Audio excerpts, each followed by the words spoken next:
hydrogenation.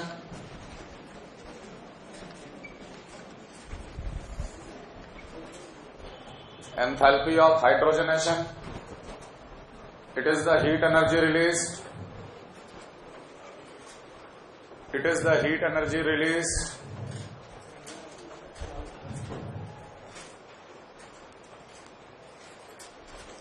It is the heat energy released when 1 mole of. It is the heat energy released when 1 mole of. It is the heat energy released when 1 mole of any unsaturated bond. It is the heat energy released when 1 mole of any unsaturated bond, gets hydrogenated completely. It is the heat energy released when 1 mole of any unsaturated bond gets hydrogenated completely. ये भी एक exothermic process है. It is also an exothermic process. It is also an exothermic process. It is also an exothermic process. For example, CH2 double bonded CH2 will take 1 mole of hydrogen and it becomes CH3 bonded to CH3. Delta H naught hydrogenation कहलाएगा. Delta H naught hydrogenation of ethene. Similarly, it can be HC triple bonded CH. It will gain 2 mole of the hydrogen, completely saturated. Unsaturated bond should become completely saturated. ये भी बनेगा CH3 bonded to CH3. इसका भी बोलेंगे delta H naught hydrogenation of ethyne. ऐसा बिल्कुल भी नहीं है कि यहाँ 1 पाई बॉन्ड था, यहाँ 2 पाई बॉन्ड है, तो यहाँ का डेल्टा एच जो होगा वो ट्वाइस होगा इसका. नहीं, nature of double bond is not equal to nature of triple bond. Triple bond का नेचर को twice of nature of double bond नहीं माना जा सकता. ये अलग बॉन्ड है, ये अलग बॉन्ड है. इसका 1 मोल का कंप्लीट हाइड्रोजनेशन, इसका 1 मोल का कंप्लीट हाइड्रोजनेशन, इसका भी यूनिट आएगा किलो जूल पर मोल, kilo calorie per mole. What is पर मोल? पर mole of unsaturated bond. Clear? CH2 double bonded CH, single bonded CH2, single bonded CH, double bonded CH2. ध्यान रहे, 1 पाई बॉन्ड का hydrogenation आया, मान ले अल्फा नेगेटिव साइन के साथ, तो अल्फा क्या हो गया? मैग्नीट्यूड. Exothermic process. दो पाई बॉन्ड प्रेजेंट है, दोनों पाई बॉन्ड के बीच में कोई इंटरेक्शन नहीं है, आइसोलेटेड है, तो ये क्या बन जाएगा? 5 कार्बन CH3 CH, सॉरी यहां पर 2 moles of H2, CH3 CH2 CH2 CH2 CH3. इस प्रोसेस का एंथैल्पी ऑफ हाइड्रोजनेशन होगा -2 times अल्फा. अगर ऊपर वाला अल्फा है तो यहाँ 2 डबल बॉन्ड अगर ले लिए तो 2 गुना delta H nought will be 2 times, क्योंकि 2 पाई बॉन्ड प्रेजेंट है. वही अगर CH2 double bonded CH, single bonded CH, double bonded CH2 ऐसा मॉलिक्यूल लिया जाए जिसमें दोनों पाई बॉन्ड के बीच में रेजोनेंस चल रहा है, ये भी 2 मोल हाइड्रोजन लिया, 2 मोल हाइड्रोजन लेकर बना CH3 CH2 CH2 CH3. But here the enthalpy of hydrogenation will be less than -2 alpha. Less than -alpha. Less than का मतलब यहां कम हीट एनर्जी रिलीज होगा, यहां हीट एनर्जी ज्यादा रिलीज हुआ है. और ऐसा क्यों हुआ है? क्योंकि इन दोनों पाई बॉन्ड के बीच में रेजोनेंस है. आप ऐसे समझो, ये हो गया delta H not theoretical. Theoretical तो -2 अल्फा आएगा ही आएगा, क्योंकि यहां पे भी है. ये अपने आप में एक कैनोनिकल फॉर्म है कि नहीं? इसका एक्चुअल मॉलिक्यूल कैसा होगा? CH2 single bonded CH CH CH2 partial pi partial pi partial pi, क्योंकि इन दोनों के बीच में क्या चल रहा है? Resonance. +2 of H2 will give the same N butane. और यहां पे डेल्टा H नॉट जो एक्चुअल आएगा, एक्चुअल जो आएगा it will be less than 2 alpha minus sign के साथ. और इन दोनों का डिफरेंस, दोनों डेल्टा एच का डिफरेंस को क्या कहते हैं? ये तो जीओसी में पढ़ाया गया था. इन दोनों का डेल्टा एच नॉट का डिफरेंस को क्या कहते हैं? Resonance energy. Resonance energy will be equal to delta H naught theoretical minus delta H naught actual. शाम के जो डीजे सर की एक्स्ट्रा क्लास होती है आज नहीं होगी।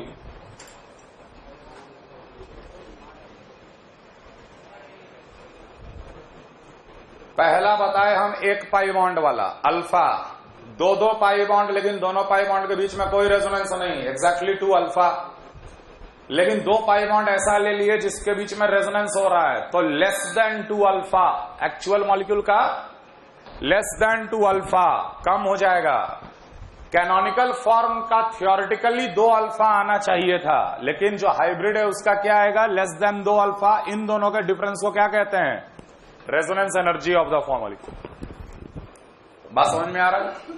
अगर हम एनर्जी का ग्राफ देखें, एनर्जी का ग्राफ देखें किसका, CH2 double bonded CH single bonded CH double bonded CH2, मान लो इस पोजीशन पे लाई कर रहे हैं, उससे नीचे ही होगा CH CH CH2 partial pi bond के साथ, जो कि है हाइब्रिड, इस पोजीशन पे लाई कर रहा है। कैनोनिकल फॉर्म से हाइब्रिड का कम एनर्जी होता है, कैनोनिकल फॉर्म से हाइब्रिड ज्यादा स्टेबल होता है। ज्यादा स्टेबल मतलब उसकी एनर्जी क्या हो गई, कम हो गई। दोनों को एक एक मोल हाइड्रोजन मिला और दोनों के दोनों बन गए N ब्यूटेन, ये भी बना N ब्यूटेन, ये भी बना N ब्यूटेन। समझ में आ रहा है? तो यहां से यहां तक का डिफरेंस, अब देख N ब्यूटेन को हमने एनर्जी में सबसे नीचे क्यों रखा है, क्योंकि ये एक्सोथर्मिक प्रोसेस है, एनर्जी इज रिलीज, प्रोडक्ट का एनर्जी कम, रिएक्टेंट का एनर्जी ज्यादा, तो product minus reactant negative quantity. इन दोनों का एनर्जी डिफरेंस 2 अल्फा आया, थियोरिटिकल 2 डबल बॉन्ड 2 अल्फा है कि नहीं, लेकिन इन दोनों का एनर्जी डिफरेंस जो होगा वो लेस देन 2 अल्फा होगा। तो हम लोग क्या बोल रहे हैं कि ये थियोरिटिकल माइनस एक्चुअल करोगे तो इन दोनों की एनर्जी डिफरेंस मिलेगी, और इन दोनों की एनर्जी डिफरेंस को ही कहते हैं रेजोनेंस एनर्जी। इन दोनों के एनर्जी डिफरेंस को ही कहते हैं रेजोनेंस एनर्जी। रेजोनेंस एनर्जी क्या है, हाइब्रिड का एनर्जी माइनस कैनोनिकल फॉर्म का energy, that is called resonance energy. तो ये हो गया हाइब्रिड का एनर्जी और ये हो गया कैनोनिकल फॉर्म का एनर्जी। इन दोनों का डिफरेंस कैसे मिलेगा, जब हम डेल्टा एच नॉट थियोरिटिकल में डेल्टा एच नॉट अल्फा घटाएंगे। जब हम ये वैल्यू में से ये वैल्यू घटाएंगे तो मेरे को ये वैल्यू मिलेगा, और वही चीज यहां पर लिखा हुआ है, delta H naught theoretical minus delta H naught actual will give you the resonance energy of the molecule. Resonance energy पढ़े हो ना, पढ़े हो ना, कैसे निकाला जाता है, एक्चुअल दिया रहता है और थियोरिटिकल हम लोग निकालते हैं एक कैनोनिकल फॉर्म मानते हुए। कॉपी करो। जैसे साइक्लोहेक्सीन, 1 मोल हाइड्रोजन गेन करके बन जाएगा cyclohexane, delta H not hydrogenation इसका होता है -29 किलो कैलोरी पर मोल। ये सब जीओसी में भी हम पढ़ाए थे, एक बार और दोहरा दे रहे। उसी तरह साइक्लोहेक्साडाइन 2 लेकिन दोनों के बीच में कोई रेजोनेंस नहीं, इसको 2 मोल हाइड्रोजन चाहिए और ये बन जाएगा साइक्लोहेक्सेन, डेल्टा एच नॉट इसका होगा बिल्कुल -58 किलो कैलोरी पर मोल।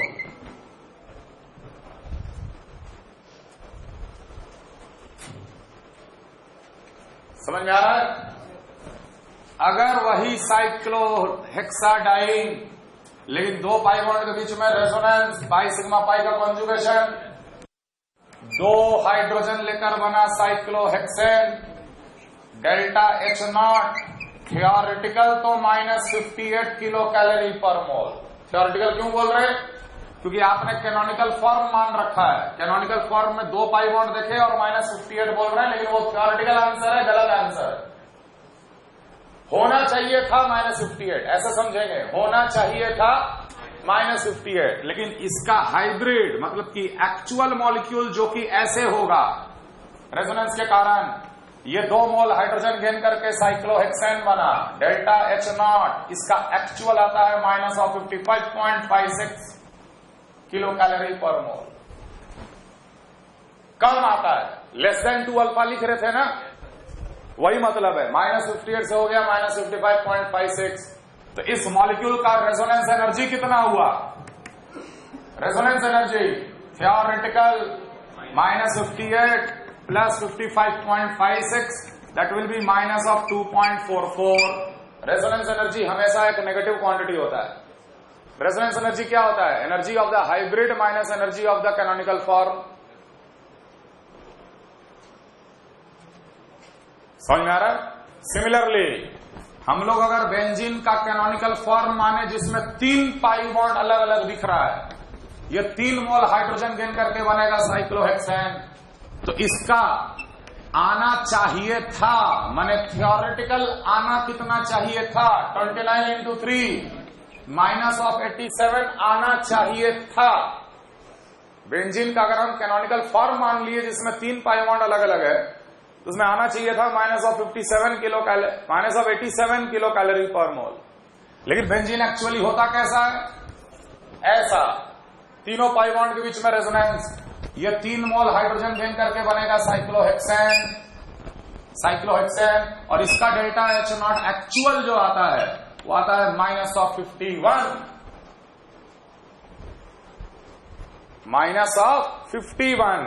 तो इन दोनों के बीच का रेजोनेंस एनर्जी ऑफ बेंजीन कितना?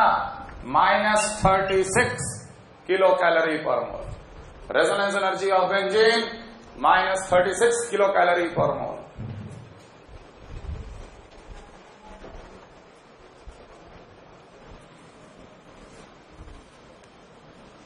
CH2 double bonded CH single bonded छोड़ो, सवाल है CH3 CH2 CH2 CH double bonded CH2, इसका एंथैल्पी ऑफ हाइड्रोजनेशन CH3 या CH2 double bonded CH, CH2 CH double bonded CH2, enthalpy of hydrogenation CH2 double bonded CH single bonded CH double bonded CH CH3, इसका enthalpy of hydrogenation CH2 double bonded C double bonded CH bonded to CH2 CH3, इसका enthalpy of hydrogenation. Arrange them in the enthalpy of hydrogenation.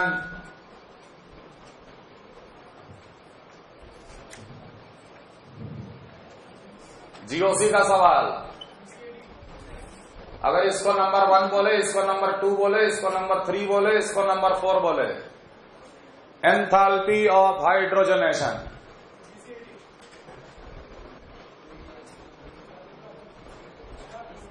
तो बिल्कुल शुरुआत ऐसे करेंगे, पहले वाले का एंथैल्पी ऑफ हाइड्रोजनेशन मान लेते हैं अल्फा, तो दूसरे वाले का कितना होगा?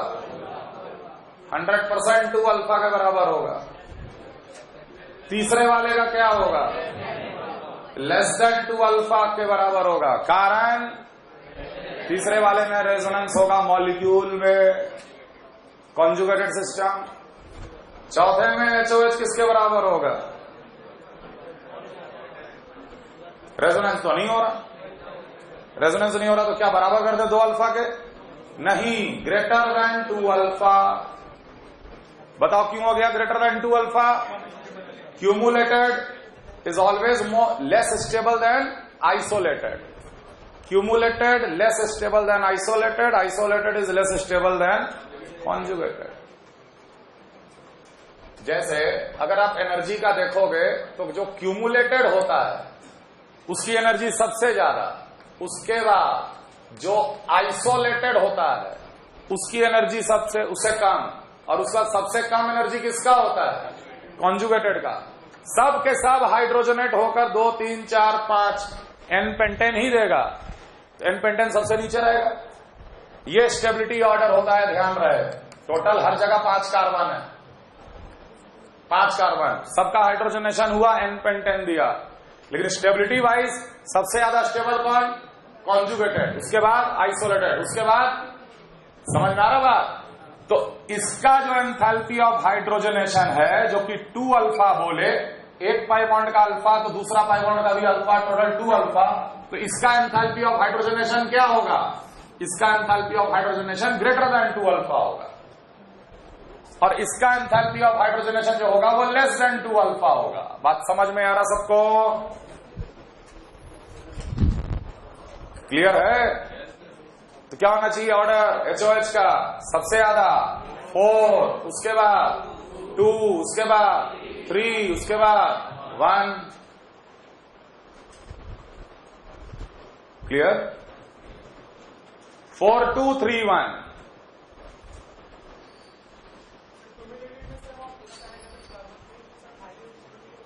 क्यूमुलेटेड, हाँ, क्या प्लस आएगा? आपको पता है हाइड्रोजनेशन साइक्लिक प्रोसेस होता है।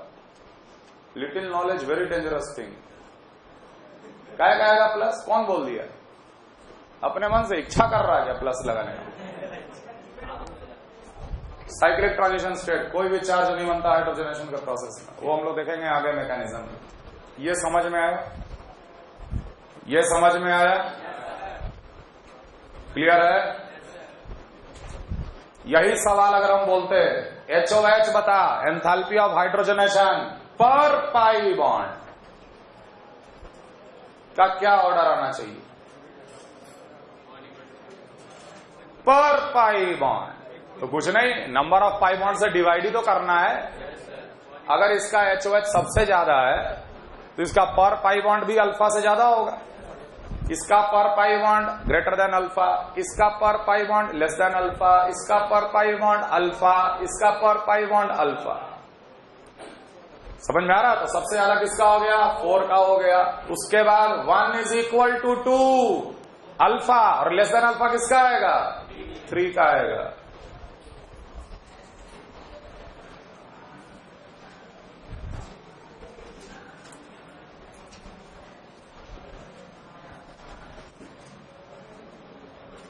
एक और छोटा सा सवाल देखो, नैप्थलीन का एंथैल्पी ऑफ हाइड्रोजनेशन दिया हुआ है अल्फा। एक मॉलिक्यूल ये, इसका भी एंथैल्पी ऑफ हाइड्रोजनेशन दिया हुआ है बीटा। तो बता रेजोनेंस एनर्जी ऑफ नैप्थलीन कितना?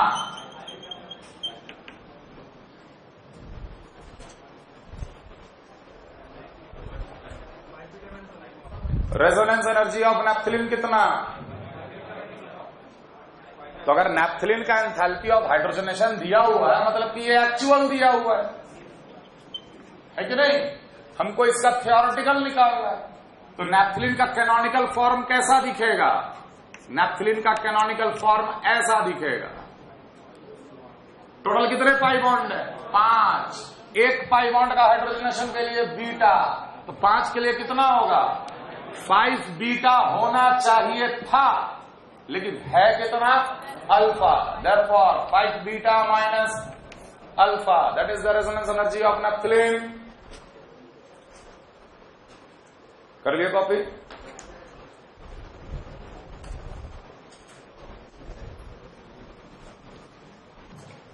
Enthalpy of hydration,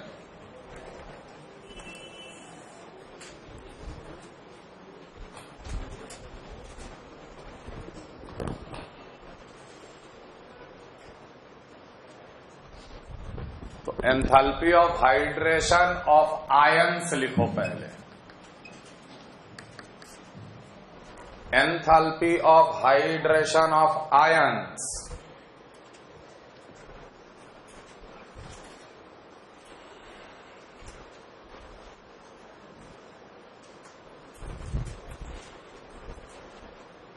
it is the energy released when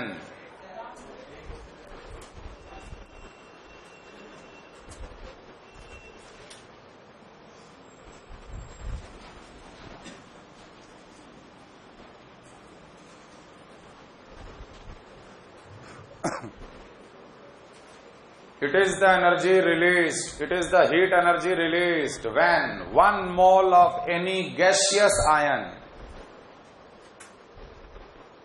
It is the heat energy released when 1 mole of any gaseous ion. It is the heat energy released when 1 mole of any gaseous ion gets hydrated in aqueous medium. 1 mole of any gaseous ion gets hydrated in aqueous medium.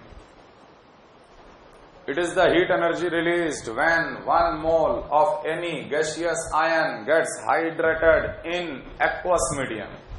जैसे मान लो हम तुमसे बोले Al+3 जो कि gaseous state में था उसको मिल गया AQ aqueous medium. Finally it becomes Al+3AQ. इसे बोलेंगे हाइड्रेटेड Al+3, इसे बोलेंगे नॉन हाइड्रेटेड Al+3. इस प्रोसेस में भी हीट एनर्जी रिलीज करता है, एक्सोथर्मिक प्रोसेस होता है. कोई भी 1 मोल गैसियस आयन जब कंप्लीटली हाइड्रेटेड हो जाता है एक्वस मीडियम में तो एनर्जी जो रिलीज होता है उसको हम लोग कहते हैं enthalpy of hydration. Similarly Cl minus gas plus AQ, it is becoming Cl minus AQ, enthalpy of hydration. That is a negative quantity. Heat energy released. H plus gas बना aqueous, H plus aqueous, enthalpy of hydration. यहां पर भी negative quantity. Enthalpy of hydration, negative quantity. ध्यान रहे. Again, it is also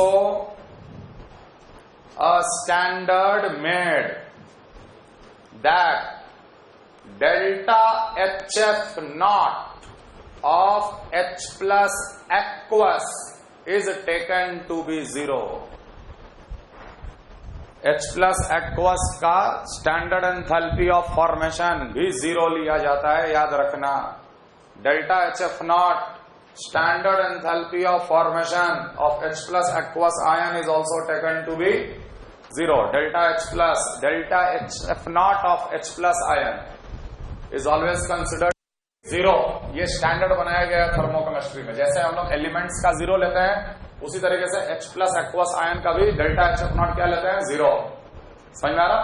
जैसे मान लो तुमसे बोले कि H plus या HCl गैस पानी में भेज दिया गया, ये ब्रेक कर गया H plus aqueous में और Cl minus aqueous में. इस प्रोसेस का डेल्टा H naught कुछ वैल्यू आया होगा. हर प्रोसेस का डेल्टा H वैल्यू होता है. HCl गैस को पानी में पास कर दिया गया, वो ब्रेक कर गया H plus aqueous और Cl minus aqueous में. तो हम लोग क्या लिखेंगे? इसका डेल्टा H naught जो कि मान ले अल्फा आया, that will be equal to delta HF naught of H plus aqueous plus delta HF naught of Cl minus aqueous minus delta HF naught of HCl gas. और इसको क्या लेना है? 0 लेना है. अब जैसा सवाल होगा उस हिसाब से आगे बढ़ेंगे. हो सकता है कि ये दोनों दिया हुआ है, ये निकालना है, या ये दिया हुआ है, ये निकालना है. समझ में आ रहा? तो delta HF naught of H plus aqueous is always considered to be 0. अब देखो सवाल ऐसे भी कभी कभी पूछता है कि will AlCl3 solid be soluble in water given delta H naught hydration of Al+3 alpha value, delta H naught hydration of Cl minus beta value. समझ आ रहा है? उसी तरीके से एक और वैल्यू दिया रहेगा lattice energy of AlCl3 solid दिया है गामा वैल्यू. ये 3 डेटा देखकर आपको बताना है कि क्या AlCl3 सॉलिड वाटर में सॉल्युबल होगा कि नहीं होगा. Al+3 का हाइड्रेशन दिया है, Cl माइनस का हाइड्रेशन दिया है, और लैटिस एनर्जी क्या होता है?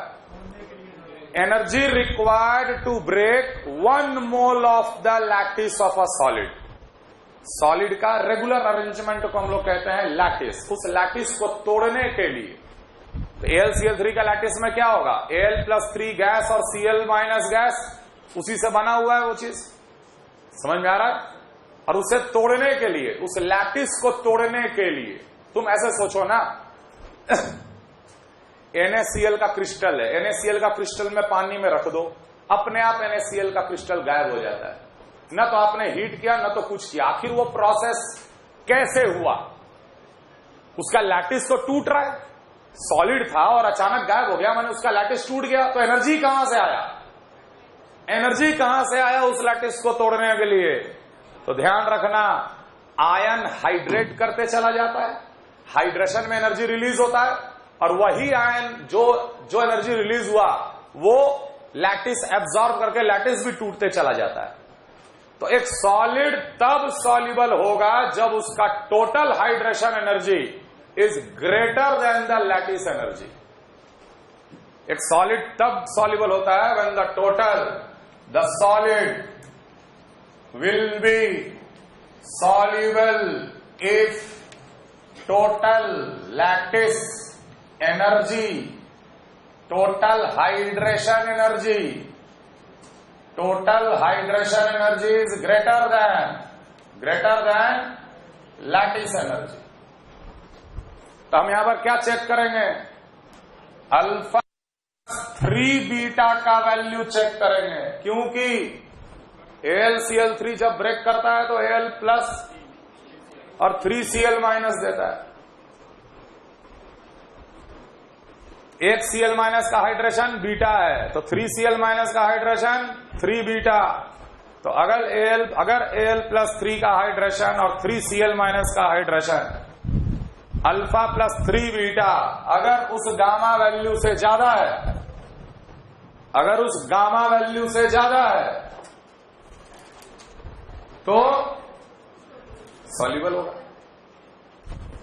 जो हीट एनर्जी रिलीज कर रहा है अगर वो कम है, लैटिस को तोड़ने में सफिशिएंट नहीं है, तो लैटिस टूटेगा ही नहीं, वो सॉल्युबल ही नहीं होगा। समझ में आ रहा? तो अगर alpha plus 3 beta, if alpha plus 3 beta is greater than gamma, soluble, if not insoluble. तो जब भी कोई आयन हाइड्रेट करता है, हीट एनर्जी रिलीज करता है, delta HF not of H plus aqueous हमेशा 0 लेना। It is a standard made in thermochemistry, just like elements. हाँ,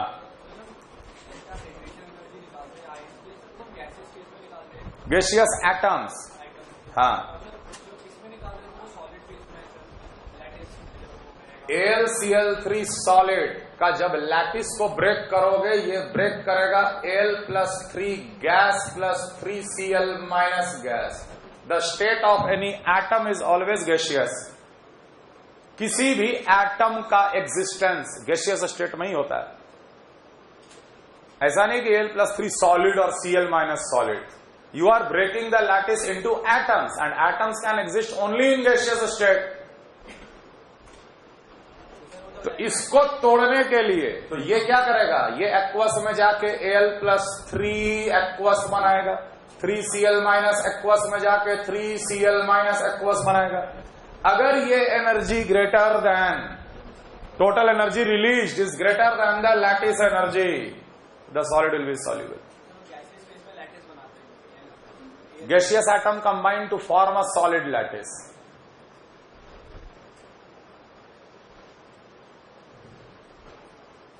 समझ में आ रहा? क्लियर है? क्लियर है? आगे लिखो, एंथैल्पी ऑफ हाइड्रेशन। फिर से, enthalpy of hydration of a salt. Okay sir.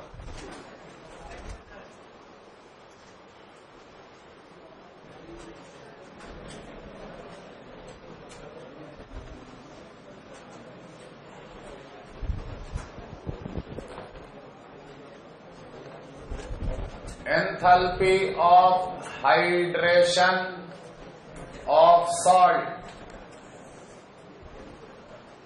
Note करो, it is the heat energy released when, it is the heat energy released when, it is the heat energy released when 1 mole of any anhydrous salt It is the heat energy released when 1 mole of any anhydrous salt gains equivalent mole of water to become hydrated. It is the heat energy released when 1 mole of any anhydrous salt gains equivalent moles of water to become hydrated. तो तुमको molecular formula पहले से ही पता होना चाहिए. Hydrated copper sulphate का molecular formula क्या होता है? CuSO4.5H2O. तो ध्यान रखना, देख, जब 1 मोल CuSO4 अनहाइड्रस जब 5 मोल वाटर ही गेन करेगा ताकि वो हाइड्रेटेड बन जाए, तो इस प्रोसेस में जो एंथैल्पी रिलीज होगी, हीट जो रिलीज होगा, उसको हम लोग बोलेंगे एंथैल्पी ऑफ हाइड्रेशन. ये भी एक नेगेटिव क्वांटिटी होता है. 5 के बजाय 6 कर दोगे, सोल्यूशन बनने लगेगा. हाइड्रेटेड होने के लिए equivalent number of moles of the water चाहिए. जब MgSO4 अनहाइड्रस जब 7 मोल वाटर गेन करता है, तब जाके वो बनता है hydrated MgSO4.7H2O. Enthalpy of hydration of MgSO4 बोलेंगे. समझ में आ रहा है? अगर किसी को 24 वाटर मॉलिक्यूल ही चाहिए तो एग्जैक्टली 24 वाटर मॉलिक्यूल प्रोवाइड करेंगे अनहाइड्रस फॉर्म में, तो जो हाइड्रेटेड सॉल्ट बनेगा, जो प्रोसेस में एनर्जी रिलीज होगा, उसको हम लोग कहेंगे एंथैल्पी ऑफ हाइड्रेशन. समझ में आ रहा है? क्लियर? तो ये enthalpy of hydration of salt है. इससे पहले वाला enthalpy of hydration of ion है. पीरियोडिक टेबल में आप लोग पढ़े होंगे hydrated ionic radius, non hydrated ionic radius. पढ़ाए गए बॉन्डिंग में या पीरियोडिक टेबल में? जितना छोटा आयन उसका हाइड्रेशन उतना ही ज्यादा, और हाइड्रेटेड आयनिक रेडियस उतना ही ज्यादा. फिर वो तो हाइड्रेशन ऑफ आयन था, ये हाइड्रेशन ऑफ सॉल्ट है. अगला लिखो, एंथैल्पी ऑफ सॉल्यूशन. फटाफट सारे एंथैल्पीज का डेफिनेशन लिखो. Enthalpy of solution.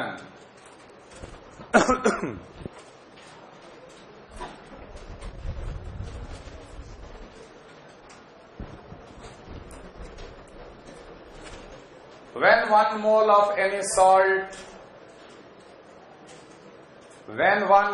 any salt is dissolved, when 1 mole of any salt is dissolved in specified moles of water, when 1 mole of any salt is dissolved in specified moles of water, when 1 mole of any salt is dissolved in specified moles of water to form a solution, is called enthalpy of solution. Is called enthalpy of solution. Is called enthalpy of solution. जैसे मान लो तुमसे बोले KCl solid was dissolved in 10 moles of water to form a solution, और solution को देखो कैसे लिख रहे हैं, KCl और ब्रैकेट में 10 मोल वाटर. इसे ये पूरा क्लियर हमको दिख रहा है कि 1 मोल KCl को 10 मोल वाटर में डिसॉल्व किया गया है, तो जो भी हीट का एक्सचेंज होगा उसको हम लोग बोलेंगे enthalpy of solution of KCl in 10H2O. Enthalpy of solution of KCl in 10H2O. यहां पर जो भी डेल्टा H0 आएगा उसे बोला जाएगा enthalpy of solution in 10H2O. मान ले डेल्टा H1, वही KCl सॉलिड को अगर हम 5 मोल वाटर में डिसॉल्व करके सोल्यूशन बना लेते तो ये कहलाता है enthalpy of solution of KCl in 5H2O. Specified moles of water, दिए गए मोल्स ऑफ वाटर में डिसॉल्व करने पे जो भी एंथैल्पी एक्सचेंज होता है उसको एंथैल्पी ऑफ सॉल्यूशन कहते हैं. यहां पर डेल्टा H2 नॉट, और ध्यान रखना delta H1 naught is not equal to delta H2 naught. जैसे जैसे हम लोग सॉल्वेंट का मोल्स बढ़ाते हैं वैसे वैसे एंथैल्पी भी चेंज करता है. कम पानी में डिसॉल्व करो कुछ हीट एक्सचेंज हुआ, ज्यादा पानी में डिसॉल्व करो कुछ और हीट एक्सचेंज हुआ। इसीलिए अलग अलग मोल स्पेसिफाइड किया जाता है कि 1 मोल सॉलिड को आपने कितने मोल वाटर में डिसॉल्व किया है। Delta H1 naught is not equal to delta H2 naught. Clear clear clear. अगला लिखो enthalpy of dilution.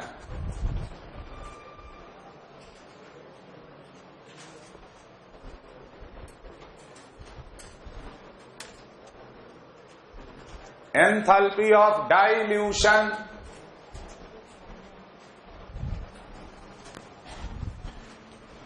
When a solution containing 1 mole of a salt is diluted. When a solution containing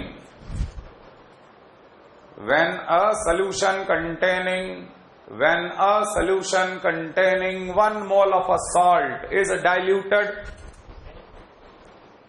When a solution containing 1 mole of a salt is diluted by adding water, then the heat exchange is called. Enthalpy of dilution. Then the heat exchange is called enthalpy of dilution.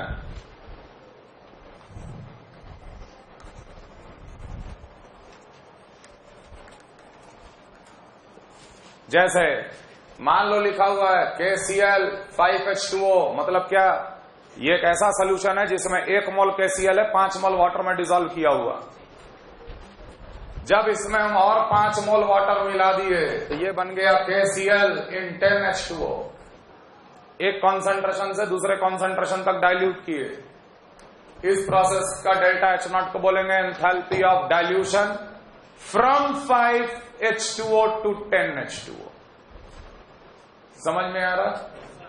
मान लो मेरे पास होता KCl 5H2O या 8H2O, उसमें हम मिला दिए 12 मोल water और ये बन गया KCl in 20H2O। इसे भी बोलेंगे enthalpy of dilution from 8H2O to 20H2O। Delta H1 naught, delta H2 naught, delta H1 naught is not equal to H2 naught. कोई रिलेशन नहीं। एक कॉन्सेंट्रेशन C1 से दूसरे कॉन्सेंट्रेशन C2 तक डाइल्यूट करने में जो भी एंथैल्पी या हीट का एक्सचेंज होगा उसे हम लोग एंथैल्पी ऑफ डाइल्यूशन कहेंगे। ऐसा नहीं है कि 5 से 10 डेल्टा H1 तो सर 10 से 15 डेल्टा H2 बराबर 5 ही मोल डाले दोनों केस में। गलत। कोई चीज लीनियर नहीं है। From a specified concentration to another specified concentration. Dilution में जो भी हीट का एक्सचेंज होगा उसको हम लोग कहेंगे एंथैल्पी ऑफ डाइल्यूशन। थोड़ा गौर करो, अब तक हम लोग क्या पढ़े? एंथैल्पी ऑफ हाइड्रेशन सॉल्ट का, enthalpy of solution, enthalpy of dilution और एक अगला last enthalpy of dissolution.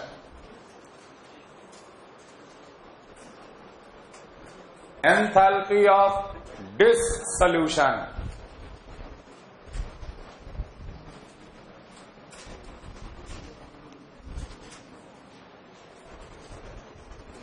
It is the heat exchange when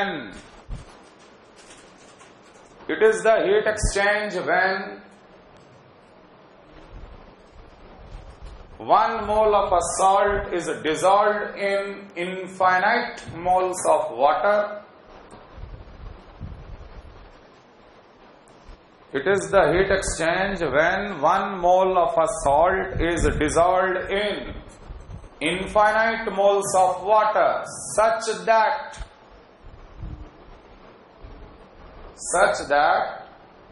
further addition of water does not change the value of enthalpy. Such that further addition of water does not change the value of delta H, such that further addition of water does not change the value of delta H. देखो 1 मोल salt लो और उसमें धीरे धीरे तुम मिलाने लगो पानी। Heat of reaction या एंथैल्पी ऑफ द प्रोसेस हमेशा चेंज करता चला जाएगा। एक ऐसा वक्त आएगा कि पानी मिलाने से जो हीट आपको मिला था उसके वैल्यू में कोई चेंज नहीं आएगा, और वो तब आता है जब हम लोग इनफाइनाइट मोल्स ऑफ वाटर में पहले से ही डिसॉल्व कर देते हैं। तो वैसे एंथैल्पी को बोला जाता है एंथैल्पी ऑफ डिसोल्यूशन। ध्यान रहो, इनफाइनाइट मोल्स ऑफ वाटर को रिप्रेजेंट किया जाता है AQ से या रिप्रेजेंट किया जाता है NH2O से। AQ रिप्रेजेंट तब तक पानी मिलाया गया जब तक कि एंथैल्पी में कोई चेंज ना आए। जैसे KCl सॉलिड प्लस AQ या लिखा रहेगा NH2O, ये बन गया KCl AQ। इस प्रोसेस को बोलेंगे delta H0 dissolution of KCl। अब तक 5 से 10 या 8 से 20 करने में एंथैल्पी में चेंज आ रहा था, अब उसमें कितना भी पानी मिला दो कोई डेल्टा H का वैल्यू में कोई चेंज ऑब्जर्व नहीं होगा। एक प्लॉट देखो, चारों एंथैल्पी आपको फिर से क्लियर हो जाएगा। Delta H0 moles, delta H0 versus moles of water added. मान ले हम ले लिए 1 मोल MgSO4, कैसा लिए थे? हाइड्रस, और ये मैग्नीट्यूड ऑफ डेल्टा H है। 1 मोल अनहाइड्रस MgSO4 लिए और उसमें धीरे धीरे पानी मिलाने लगे। ग्राफ का नेचर ऐसा आता है बेटा, इस तरीके से ग्राफ आगे बढ़ता है। अब ध्यान देना, जब हम 7 मोल वाटर मिलाए थे तो इसे बोलेंगे एंथैल्पी ऑफ हाइड्रेशन, क्योंकि 1 मोल एग्जैक्टली 7 मोल वाटर लेके बन जाता है MgSO4.7H2O। समझ में आ रहा? जब हमने उसमें 10 मोल वाटर मिला दिया तो इसे बोलेंगे enthalpy of solution in 10H2O। जब हम उसमें 20 मोल टोटल पानी मिला दिए, यह कहलाएगा enthalpy of solution in 20H2O। अरे समझ में आ रहा है? Yes sir. इन दोनों का डिफरेंस कहलाएगा enthalpy of dilution from 10 to 20। Clear? एक वक्त ऐसा भी आएगा जब आप बहुत ज्यादा वाटर मिला चुके होंगे और उसके बाद ये हॉरिजॉन्टल हो जाता है, डेल्टा H का वैल्यू कांस्टेंट हो जाता है, ऐसे को बोला जाता है delta H0 dissolution.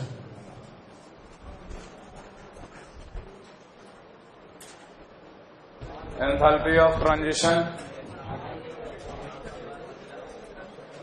heat exchange when one allotropic form gets converted to another allotropic form.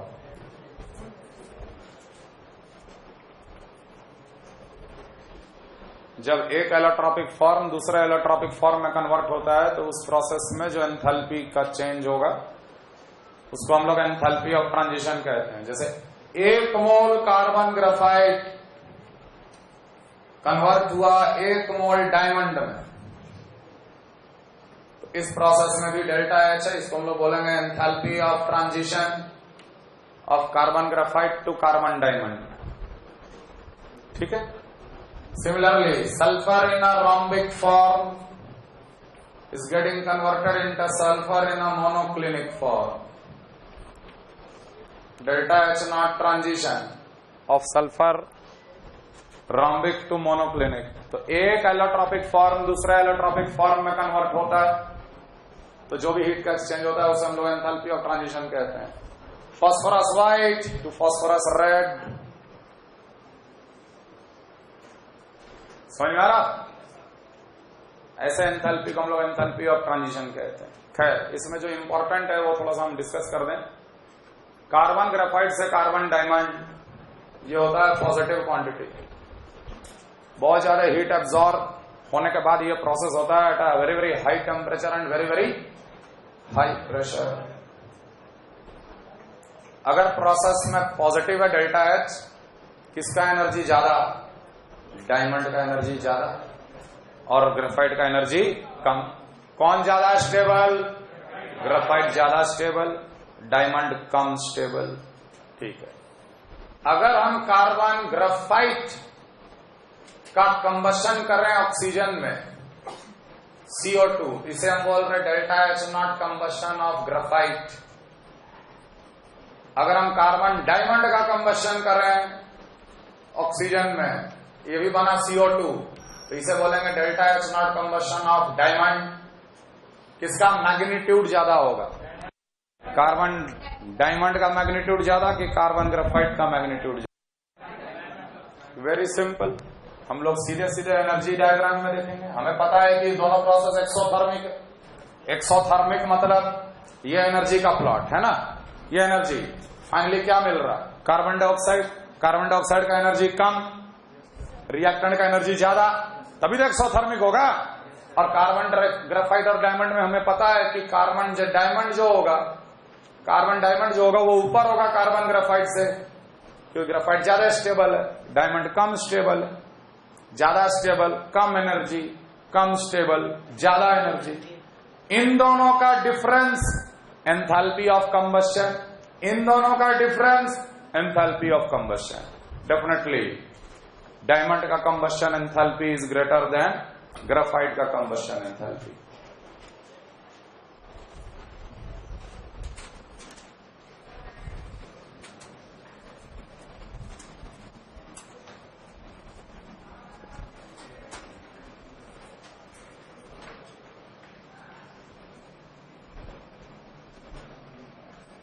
Enthalpy of dissociation and enthalpy of atomization दोनों बहुत क्लोज होते। लिखने का जरूरत नहीं है, सीधे प्रोसेस लिखना।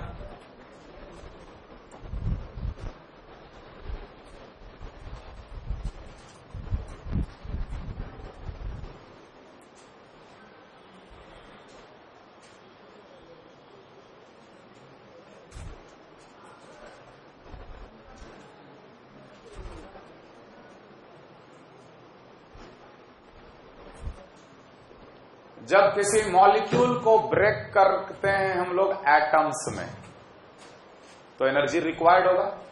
Energy required to break the molecule into atoms. तो जो एनर्जी का रिक्वायरमेंट होता है उसको हम लोग कहते हैं एंथैल्पी ऑफ डिसोसिएशन या एंथैल्पी ऑफ एटोमाइजेशन। लेकिन जरा सा अंतर है उसमें। जैसे ऑक्सीजन गैस मॉलिक्यूलर फॉर्म में ब्रेक कर दिए उसको 2O गैस। समझ में आ रहा है? Similarly hydrogen gas was broken into 2H gas. Any halogen Cl2 gas was broken into 2Cl gas. देखो, enthalpy of dissociation, enthalpy of dissociation का यूनिट क्या होगा? किलो जूल पर मोल। लेकिन डिसोसिएशन होता है पर मोल ऑफ मॉलिक्यूल।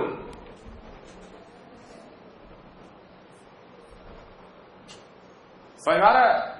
इस में हम बोले delta H not dissociation alpha plus alpha, plus जानबूझ के लिख रहे ताकि इसमें आपको क्लियरली दिखे कि energy is required.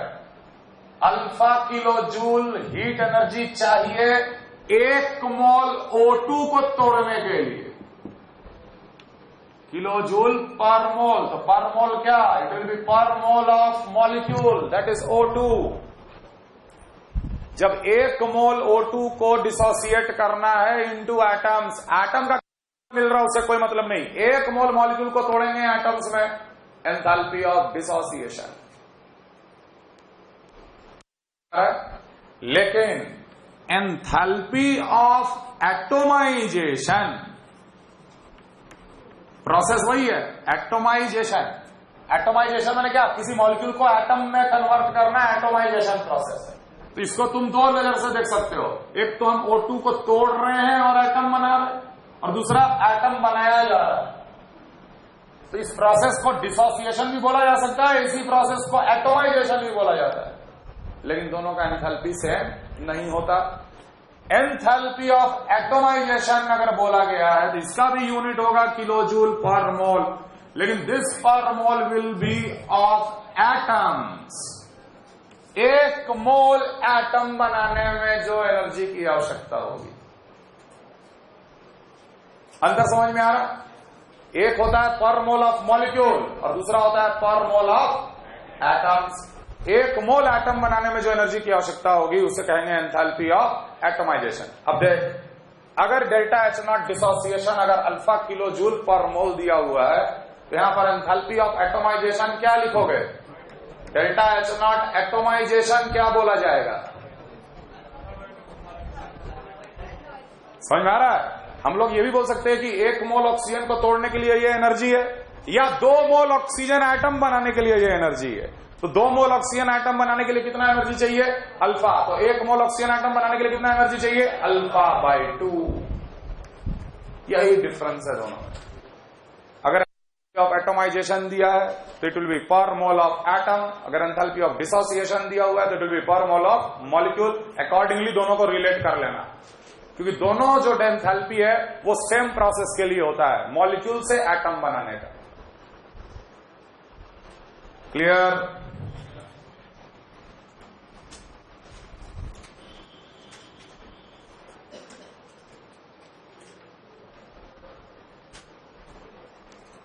The heat energy released when 1 gram or 1 ml of a substance is burned in oxygen is called its calorific value.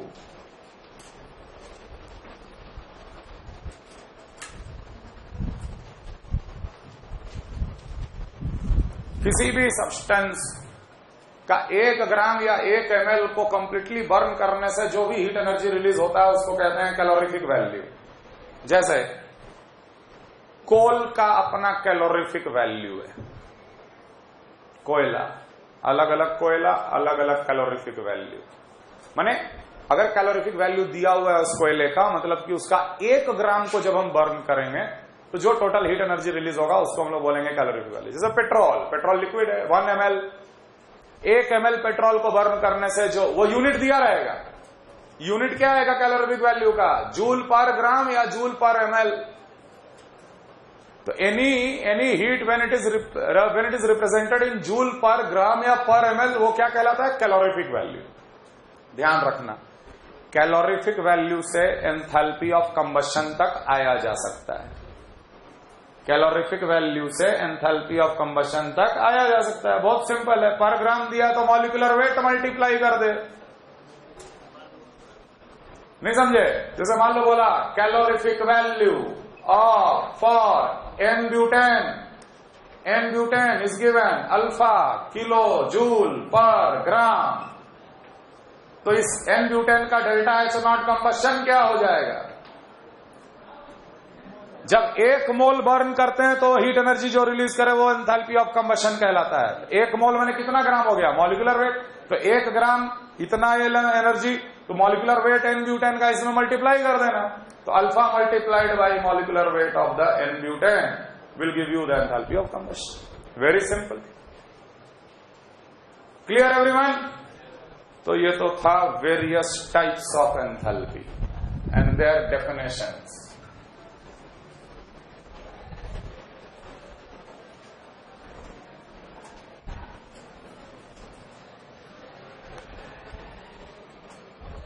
आगे लिखो हेस लॉ या Hess's law. Hess law. It states that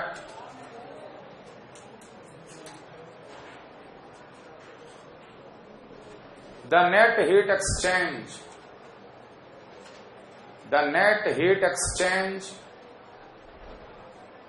during a particular process,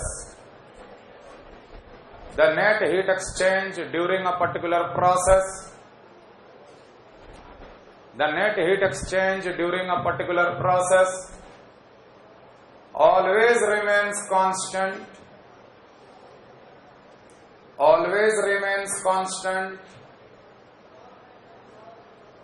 the net heat exchange during a particular process always remains constant whether the process is carried out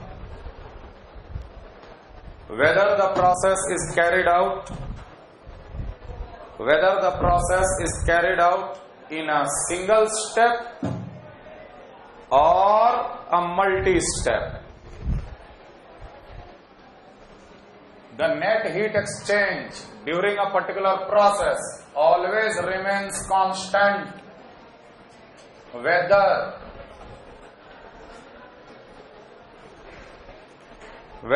the process is carried out in a single step or it is carried out in a multi-step. Hess law एक line में समझो. मान लो एक process है ए से D. इस process का delta H not कुछ आया, एक स्टेप में करा लो, या चाहो तो ए से पहले बी बनाओ, फिर बी से सी बनाओ और फिर सी से डी बनाओ. यहां अगर डेल्टा H1 नॉट हुआ, यहां डेल्टा H2 नॉट हुआ, यहां डेल्टा H3 नॉट हुआ, तो हेस लॉ कहता है कि डेल्टा H नॉट जो होगा वो delta H1 naught, delta H2 naught, delta H3 naught के सम के बराबर होगा. और ये जोड़ने का जो तरीका है along with the sign, net की बात हो रही, +10 -2 -3 तो +5 लिखेंगे. साइन के साथ ही जोड़ना घटाना है.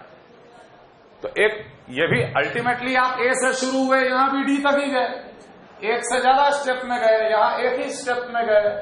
यहां जो डेल्टा एच आया वो यहां के डेल्टा एच, सारे डेल्टा एच के सम के बराबर हो. ये हेस लॉ कहता है. तो जैसे ही हेस लॉ ने अपना लॉ दिया, उसके बाद हम लोग अपना दिमाग लगा दिए. दिमाग यूं लगाए कि यार ये एरो साइन जो है उसको इक्वल टू साइन मान लो तो कितना अच्छा है, और बिल्कुल मैथमेटिकल इक्वेशन की तरह तीनों को जोड़ दो. अगर हम मैथमेटिकल इक्वेशन की तरह तीनों को जोड़ रहे हैं तो सी सी कट रहा है, बी बी कट रहा है, ए इक्वल टू डी आ रहा है. और अगर आपने इन तीनों को जोड़ दिया तो साथ में डेल्टा एच को भी जोड़ दो, तो ये delta H1 naught, delta H2 naught, delta H3 naught के सम के बराबर है. Any chemical reaction balanced is treated as Any chemical reaction balanced is treated as a thermochemical equation. Any chemical reaction balanced is treated as thermochemical equation if it is written along with its delta H. Any chemical reaction balanced can be treated as a thermochemical equation if it is written along with its delta H. अगर एक chemical reaction balanced है और साथ में उसका delta H भी अगर लिखा हुआ है तो पूरे को हम थर्मोकेमिकल इक्वेशन का नाम दे देते हैं. A of A plus B of B giving C of C plus D of D, और ठीक बगल में अगर उसका डेल्टा H वैल्यू भी अगर लिखा हुआ है तो इस पूरे को एक इक्वेशन मानेंगे. डेल्टा एच को छोड़ के नहीं, डेल्टा एच अब इस इक्वेशन का इंटीग्रल पार्ट है. जो इसके साथ होगा वो डेल्टा एच के साथ भी होगा. All together it will be called as thermochemical equation. All together it will be called as thermochemical equation. We can multiply, divide any number to the thermochemical equation, जो नंबर मल्टीप्लाई कर रहे हो वो number आपको delta H में भी multiply करना है। अगर 2 से मल्टीप्लाई कर दिए पूरे रिएक्शन को तो डेल्टा एच को भी 2 से, डेल्टा एच को छोड़ना मत, डेल्टा एच के साथ वो थर्मोकेमिकल इक्वेशन कहलाता है। अब डेल्टा एच हटा दिए तो it will be not treated as a thermochemical equation. और ये एरो साइन बिल्कुल it will behave like equal to sign. We can multiply or divide any number to the thermochemical equation. Any number का मतलब positive, negative, integer, fraction, कुछ भी। मान लो किसी reaction में हम -1 मल्टीप्लाई कर दिए तो minus of A of A, minus of B of two, minus of C of C, minus of D of D बन जाएगा और साथ ही साथ minus of delta H naught बन जाएगा। लेकिन किसी भी इक्वेशन को हम लोग माइनस के फॉर्म में नहीं रखते हैं, उसको प्लस बनाना पड़ता है। प्लस बनाने के लिए क्या करना, सारे नेगेटिव को इधर लेके आ, पॉजिटिव को उधर लेके जा, तो ये बन जाएगा C of C plus D of D equal to A of A plus B of B with minus of delta H. हम लोग इसलिए कहते हैं कि अगर किसी रिएक्शन को रिवर्स करके लिख दिया जाए तो उसका डेल्टा एच का साइन चेंज कर देना। When the reaction is reversed,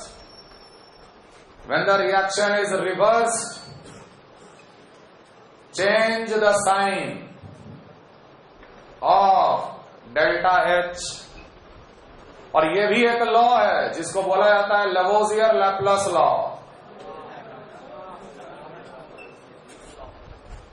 Lavoisier Laplace law, reverse the reaction, change the sign of delta H। Reversing the reaction is indirectly multiplying it by -1. We can add or subtract any 2 or more thermochemical equations.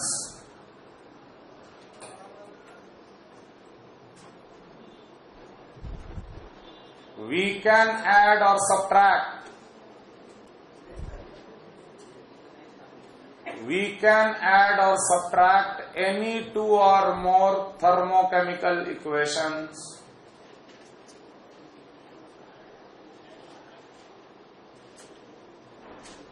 We can add or subtract any 2 or more thermochemical equation.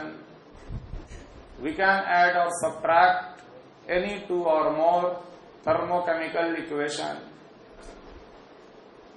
But don't forget the delta H. अगर जोड़ रहे हो तो delta H को भी साथ ही साथ जोड़ेंगे, घटा रहे हो तो डेल्टा एच को भी साथ ही साथ घटाएंगे।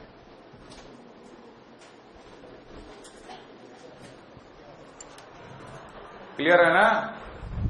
जैसे मान लो एक रिएक्शन है, A is giving B delta H1, C is giving D delta H2। Multiply कर दिए इसमें 2 तो यहां भी मल्टीप्लाई किए 2, डिवाइड कर दिए इसको 2 से तो डिवाइड कर दिए इसको भी 2 से। इच्छा किया जोड़ने का, जोड़ दो। 2a plus half C is giving 2b plus half D. तो इस नया रिएक्शन का डेल्टा एच क्या होगा? 2 delta H1 plus delta H2/2। जब हम दोनों रिएक्शन को जोड़े हैं तो उनके डेल्टा H को भी जोड़ना है। वो नया डेल्टा H नया रिएक्शन का बन जाएगा। अगर हम घटा देते पहले से दूसरे में तो डेल्टा H को भी घटाते। ये सब बात पता ही होगा आप लोगों को पहले से। आखिर हेस लॉ हम लोग को कैसे मदद करता है? हम लोग को हेस लॉ उस हिसाब से मदद करता है कि ऐसा भी होता है कि बहुत सारे केमिकल रिएक्शन का डेल्टा H हम लोग लैब में नहीं निकाल सकते। मान लो तुमसे बोले get the delta HF not of carbon monoxide, तो कार्बन मोनोऑक्साइड लैब में बनाओगे तो बनाते बनाते ही टपक जाओगे। प्रैक्टिकल कंस्ट्रेंट है, it is a highly poisonous gas, how can you create in a lab? जरा सा लीक वीक हुआ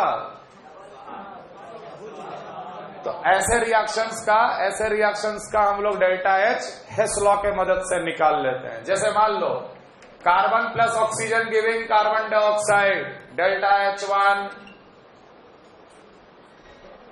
है ना, मान low carbon plus half oxygen is giving carbon monoxide delta H2।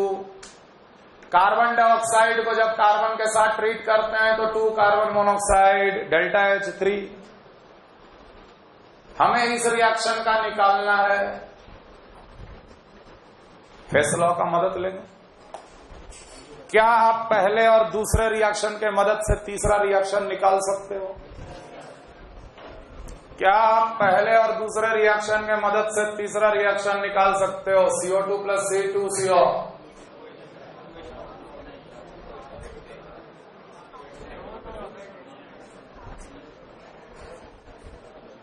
पहले और तीसरे के मदद से दूसरा रिएक्शन निकाल सकते हो? Yes sir. क्या करेंगे?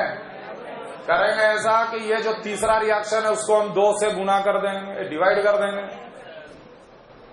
यहां भी हाफ,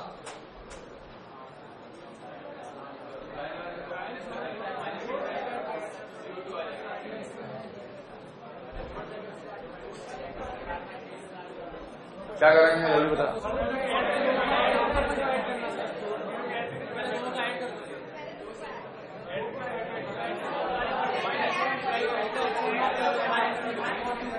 कर लोगे मतलब ये बात तो समझ में आ गया ना, पहले और तीसरे के मदद से दूसरा निकल जाएगा। तो ये हेस लॉ का एप्लीकेशन। क्लियर?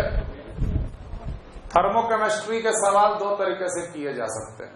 एक तो delta HF not of product minus delta HF not of reactant, और दूसरा हेस लॉ की भी मदद से। Clear?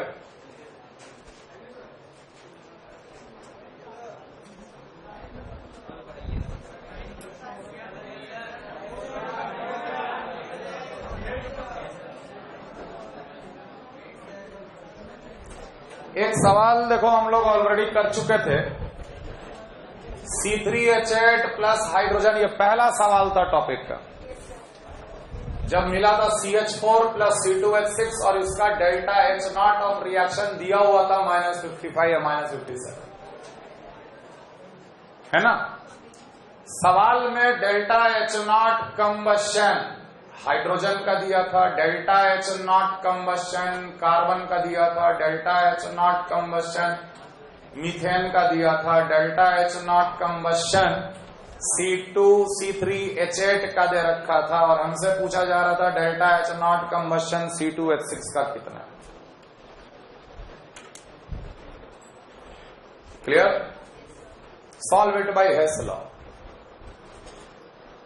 Solve it by Hess law. जो जो डेल्टा H दिया हुआ है सबका रिएक्शन लिखो।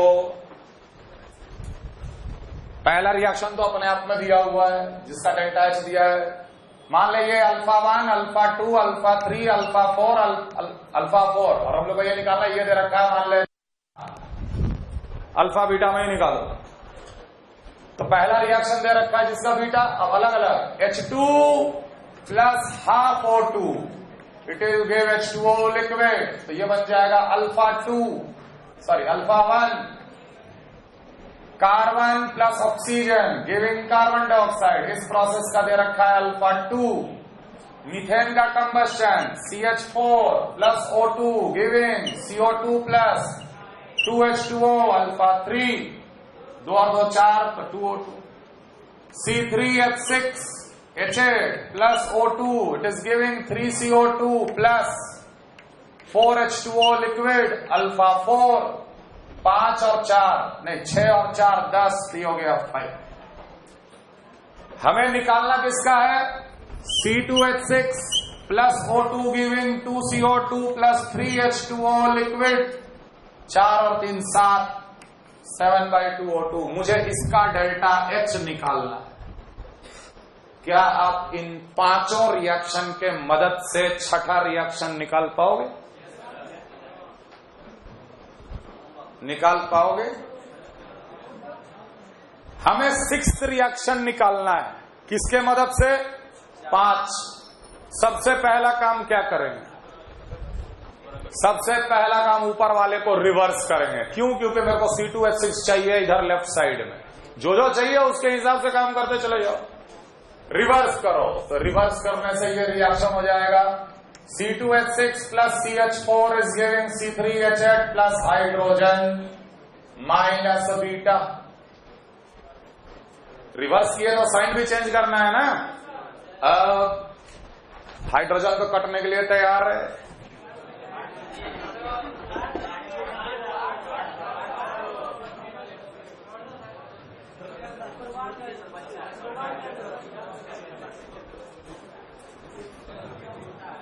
अब क्या किया जाए? चलो all of you try, next class में देखें।